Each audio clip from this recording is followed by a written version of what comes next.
Io continuo a essere scrittore per forza di inerzia, per abitudine. Ho cominciato a scrivere poesia a 7 anni e mezzo e non mi sono chiesto perché lo facessi. Pier Paolo Pasolini fue uno de los artistas más reconocidos del siglo XX. Escritor, director de cine, dramaturgo, ensayista, periodista, pero sobre todo un activista político que polemizó con la moral de su época hasta el último día. Justamente sobre su último día hay un enigma que sigue vigente, uno de los mayores interrogantes de la historia reciente de Italia. Lo scrittore e regista Pier Paolo Pasolini è stato assassinato la scorsa notte alla periferia di Roma. Antes de contar en qué circunstancias murió Pasolini, conviene explicar quién era este multifacético artista italiano. Pier Paolo Pasolini nació en Bolonia. Fue el primogénito de un teniente de infantería con inclinaciones fascistas, con serios problemas de ludopatía y maltratador, y de una maestra de escuela. Debido a la actividad de su padre, pasó gran parte de su infancia trasladándose de una ciudad a otra. Guido, su único hermano, murió en 1945 durante la Segunda Guerra Mundial. Apenas tenía 20 años y combatía en la resistencia.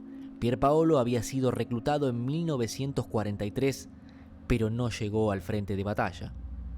Dado que había estudiado literatura e historia del arte, Pasolini comenzó a ganarse la vida como profesor en un pueblo cercano a Casarsa. Pero su perfil provocador se encontró en 1949 con una denuncia por actos obscenos en lugares públicos. Los escándalos comenzaron a ver la luz en una época oscura y se hizo pública su homosexualidad. Las consecuencias fueron inmediatas. Perdió su trabajo y fue expulsado del Partido Comunista Italiano. Eran los años de plomo, un periodo oscuro de la historia reciente italiana, marcado por la violencia y el terrorismo político. Ante semejante escenario, rechazado tanto por la derecha como por la izquierda, Pasolini decidió armar las valijas y se mudó a Roma. En la capital sufrió años de soledad y miseria y dio sus primeros pasos en el mundo del cine. A los 39 años debutó como director con la película Acatone, una tragicomedia cuyo personaje central es un vago proxeneta que se gana la vida prostituyendo a sus parejas. Esta película fue la piedra fundacional de una prolífica carrera y a la vez una muestra del camino que elegiría transitar con su cámara. Sus últimas dos películas, el de Camerón y Salò, los 120 días de Sodoma, sacudieron a la clase política y a la iglesia y estuvieron prohibidas en decenas de países.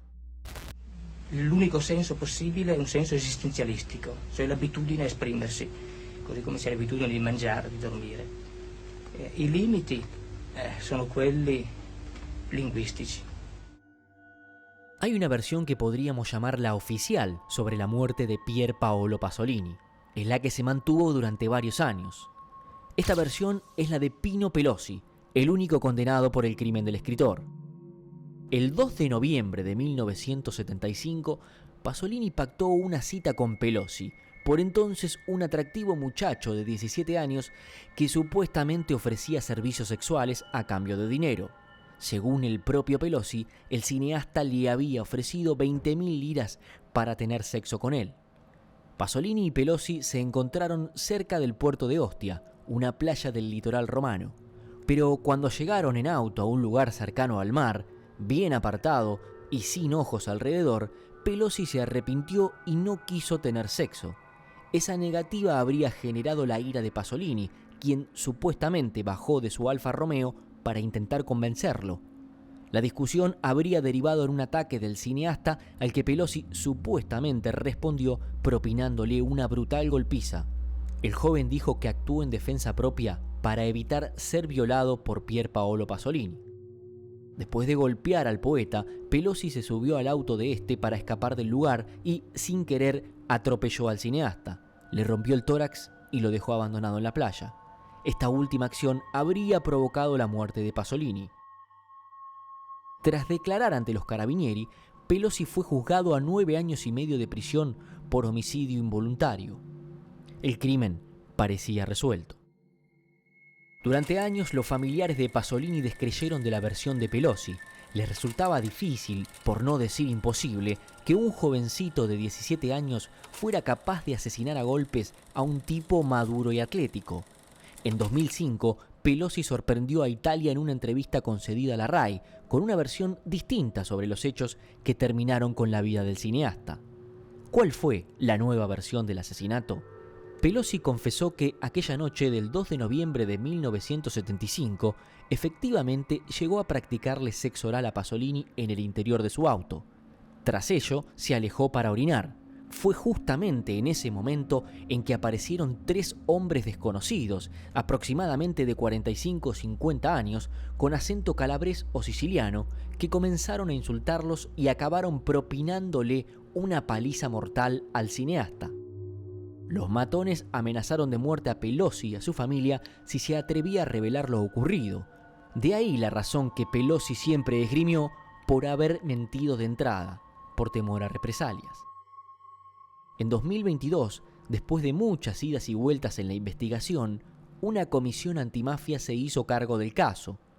El documento de la comisión se pregunta por qué la justicia nunca solicitó el testimonio de los vecinos que vivían en las barracas de la playa. En las horas posteriores al crimen, varios vecinos del lugar le dijeron a la policía que habían escuchado gritos y que creían que se había tratado de una pelea en la que habían intervenido varias personas. Asimismo, tampoco se confinó la zona donde el cadáver de Pasolini fue hallado, en la playa de Ostia, con brutales señales de violencia, incluso atropellado. La comisión antimafia se había hecho cargo de la investigación por considerar que el caso podría tener relación con el crimen organizado.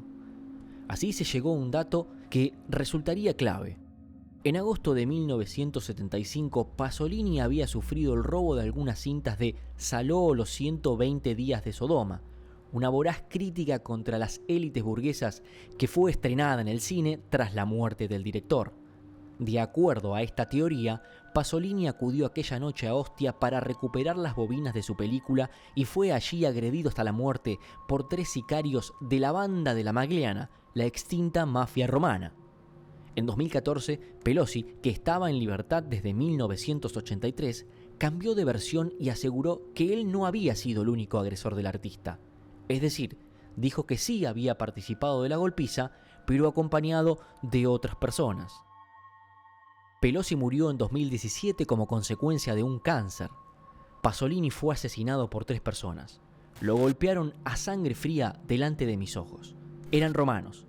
2 eran los hermanos Borsellino, Franco y Giuseppe. Fue víctima de una emboscada estudiada al detalle. Llegó a decir el único acusado por el crimen del director. Los familiares y amigos de Pasolini siguen pugnando por el esclarecimiento de su muerte. En la actualidad hay varias hipótesis, aunque para muchos italianos el caso jamás se resolverá. Una de estas dice que Pasolini fue asesinado como represalia por lo que había publicado en su última novela, Petróleo, una obra en la que denuncia el accionar de la mafia petrolífera italiana. Otra versión indica que el director de cine fue asesinado por un grupo armado neofascista. A casi 50 años de su muerte, el legado de Pasolini sigue vivo. En la Argentina y en todo el mundo es reivindicado en cada ciclo de cine o reedición de sus libros. También sobreviven los misterios en torno a su triste final.